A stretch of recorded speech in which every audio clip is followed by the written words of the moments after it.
دوستو یاد رکھنا، تگڑا اور مضبوط جوان پتہ کون ہوتا ہے؟ جس کی نظریں پوری طرح اس کے کنٹرول میں ہوں۔ یہ علامت جوانی ہے۔ جس آدمی کا پوری طرح، دو لوگ دنیا میں کبھی کوئی کارنامہ سر انجام نہیں دے سکتے، ایک جو حرام کھاتا ہو، ایک جس کی نظر ناپاک ہو۔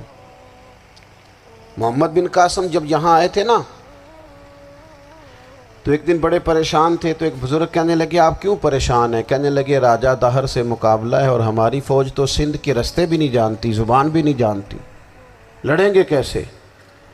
2-4 دن کے بعد ان بزرگوں کی دوبارہ محمد بن قاسم سے ملاقات ہوئی تو بڑے خوش تھے۔ کہا اب آپ کیوں خوش ہیں؟ کہنے لگے وہ میرا مقابلہ نہیں کر سکتا، میں نے تحقیق کر لی ہے۔ کہا کیوں؟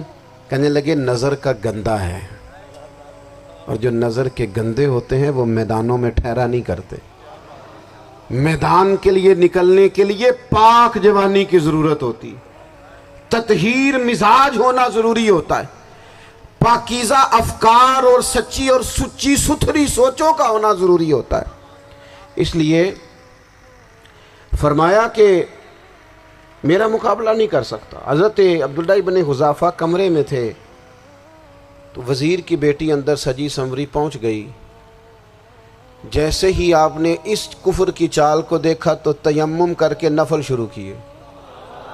وہ ساری رات بیٹھی رہی، رب کا بندہ ساری رات عبادت کرتا رہا۔ عبادت بڑا سہارا ہے، مصلی بڑا سہارا ہے اللہ کے بندوں۔ صبح دروازہ کھولا، وزیر نے اپنی بچی سے پوچھنا چاہتا تھا رزلٹ کیا نکلا، تو وہ کہنے لگی پیچھے ہٹ جا، اب تیرا میرا تعلق کوئی نہیں، میں نے نبی پاک کا کلمہ پڑھ لیا۔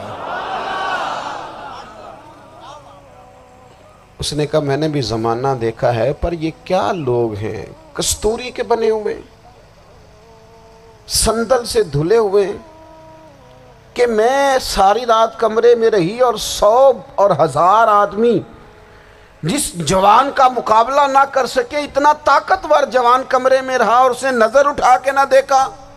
او کچا رنگ للاری والا جڑا چڑھدا تے لیندا رہندا ہے، اے عشق تیرے دا رنگ محمد چڑھیا پھر نہیں لیندا۔ میں کہا ایک دفعہ نظر اٹھا کے نہیں دیکھا، کمال ہو گئی۔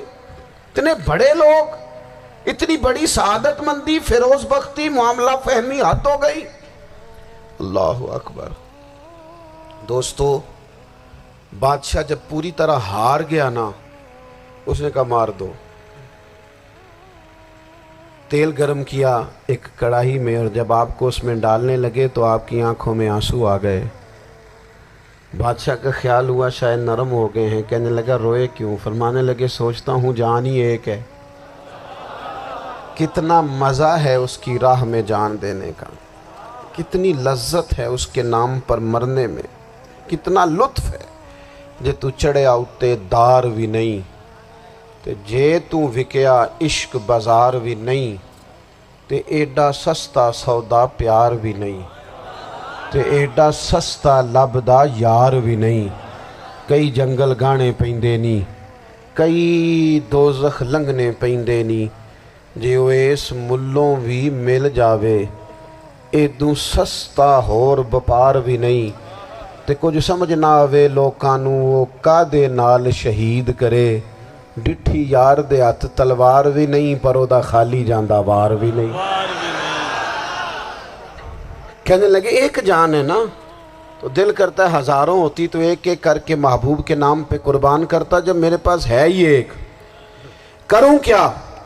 حضرت عبداللہ ابن حذافہ رضی اللہ تعالیٰ عنہ جب روئے اور بادشاہ نے یہ بات سنی، تو بادشاہ اٹھ کے کھڑا ہو گیا، سارے وزیروں مشیروں کو کہنے لگا تم نے کہا تھا نا بندہ ضائع کرنے والا نہیں، یہ بھی ضائع کرنے والا نہیں۔ کہنے لگا میرا ماتھا چومو، تم جیسے لوگوں کو قتل نہیں کرنا چاہیے، آزاد کرنا چاہیے۔ عزیز اپنی زندگی سے نا یہ بہت زیادہ ہرس، ہوس، طمع، اور یہ کسی بات کی بھی ہو، ہرس صرف پیسوں کی نہیں ہوتی ہے، شہرت کی بھی ہوتی ہے،